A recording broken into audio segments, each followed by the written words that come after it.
Hello everyone, I'm Brenda Melody. I'm from the second semester of Communication Science Study Program.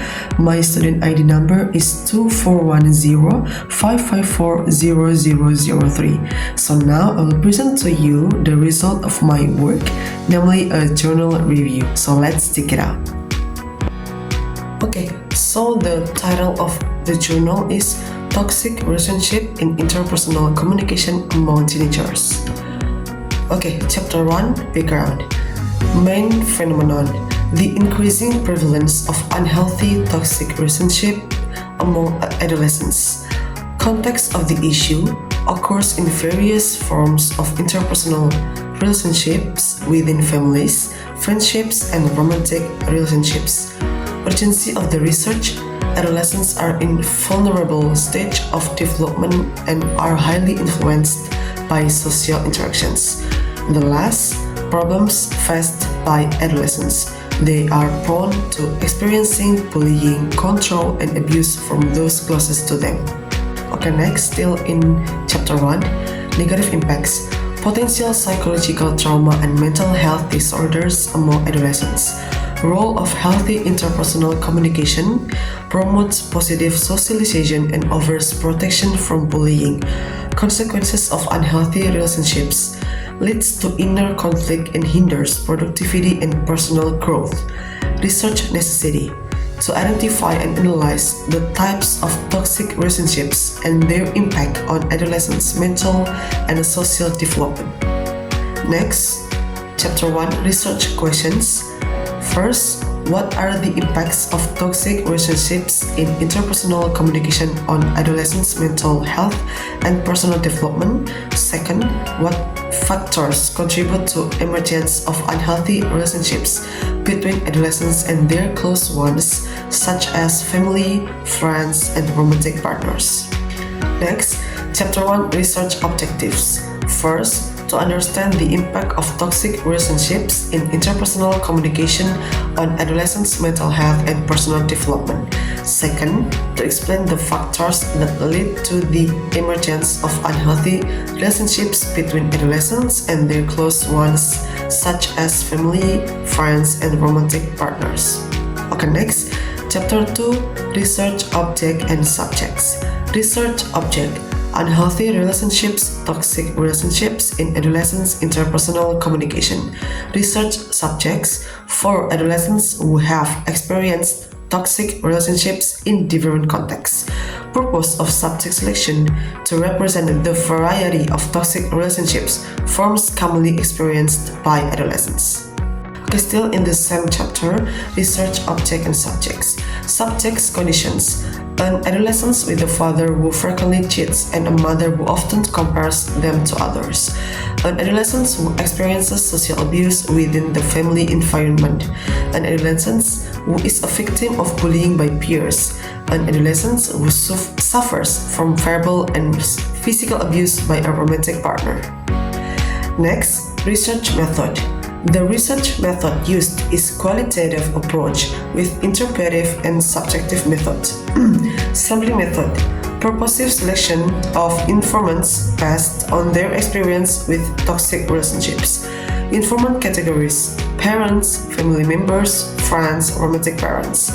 Selection criteria: individuals who have experienced or been involved in toxic relationships, toxic friendships, parenting or abuse, romantic relationships.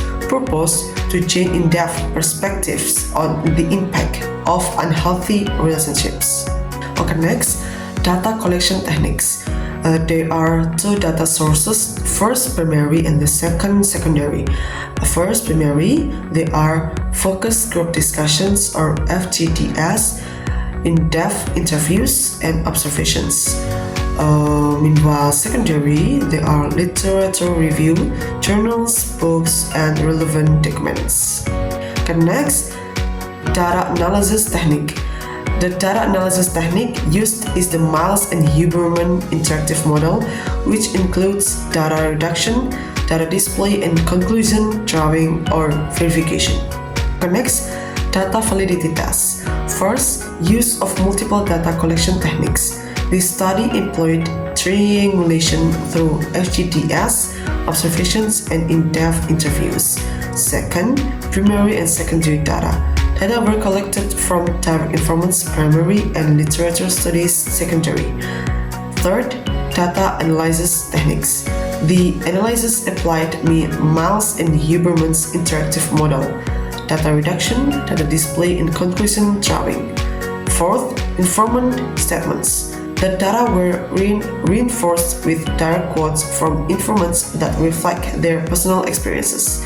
Last, consistency in response. Similarities in response among informants indicate patterns that reflect a common reality. Okay, next, chapter 3, research findings. First, perpetrators of toxic relationships generally come from the closest environment, such as family members, peers, or romantic partners. Types of toxic relationships. There are 3 main categories: toxic friendship, parenting, and unhealthy romantic relationships. Impact on mental health. Unhealthy relationship trigger internal conflict, mental disorders, and a decline in adolescents' productivity. Influence on the socialization process. Bullying and cultural differences become barriers in adolescents' interpersonal communication. As a result, the socialization process is disrupted and communication patterns tend to develop negatively. Next, chapter 4, discussion. First, impact on mental health. Toxic relationships have a significant impact on adolescents' mental health, causing stress, anxiety, and even depression. Negative communication patterns. Poor communication within relationships, such as in toxic parenting, leads to feelings of neglect and lowers a child's self-esteem. Social dynamics among peers. Toxic relationships among peers foster unhealthy competition and worsen the socialization process. As a result, adolescents tend to withdraw from their social environment and struggle to form a clear self-identify. The decision to end the relationship. Adolescents often feel torn between wanting to end a toxic relationship and fearing its social consequences. This uncertainty traps them in emotional emptiness and leads to avoidance of interactions. Management and solutions. It is essential to educate adolescents about healthy communication and the signs of toxic relationships. Support from family and schools is crucial in building resilience and self-awareness. Still in the same chapter, discussion.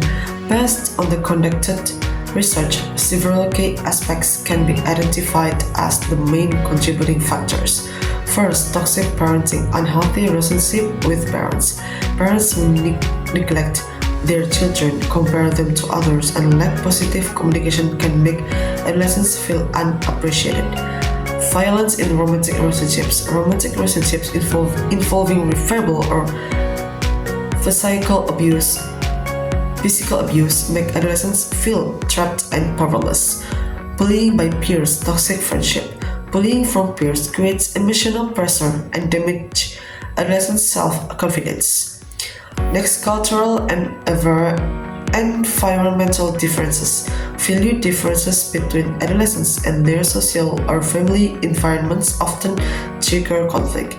This mismatch makes adolescents feel misunderstood and trapped in unhealthy relationships. Next, internal and external conflicts. Dissatisfaction with oneself combined with relational pressures leads to layered conflicts.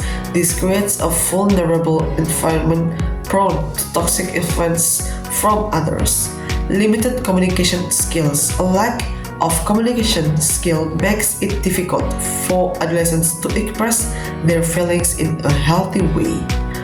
This increases the risk of misunderstandings and worsens existing toxic relationships. Okay, the last chapter is conclusions.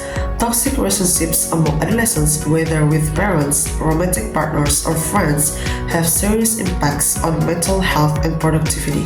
The perpetrators are usually from their closest environment, making it essential to foster positive communication and address unhealthy relationships for the well-being of adolescents. Okay, that's it. the result of my work, namely a journal review. Hopefully this is useful for all of you guys. Okay, thanks for the attention. I'm so sorry if I made a mistake. See you next time. Bye bye.